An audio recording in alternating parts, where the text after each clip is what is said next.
In this video, I'm going to show you how you can laminate and waterproof your own DIY printed stickers so that they're durable and dishwasher safe. So what you're going to need is an inkjet printer, printable vinyl, laminating sheets, and then a cutting machine or scissors depending on your budget and when you have available. So after you print out your printed stickers, now we use Cricut Design Space, the print then cut feature, then you're going to want to line up a laminating sheet and put it over top of that printed sticker.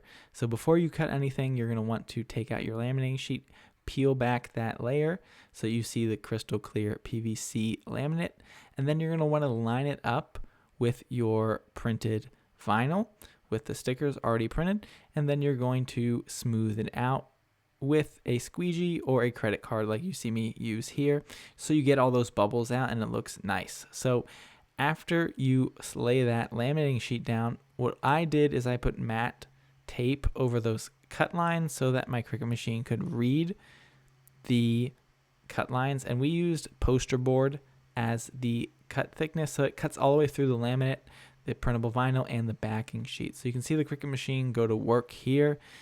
If you don't have that, then you're just going to use scissors.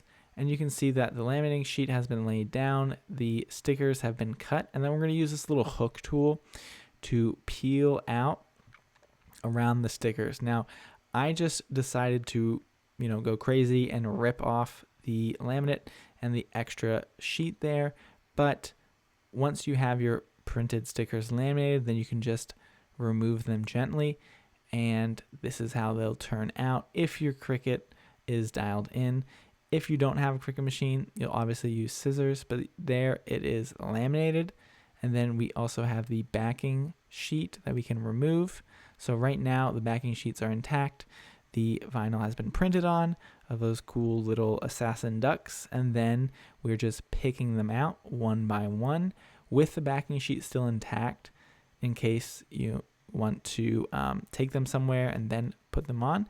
But here we can see all of these stickers have been laminated, and we're going to do a quick waterproof test. So I'm going to spray some water over top, and we're going to let it sit for a little bit. I'm going to try and rub off the vinyl, and that is that.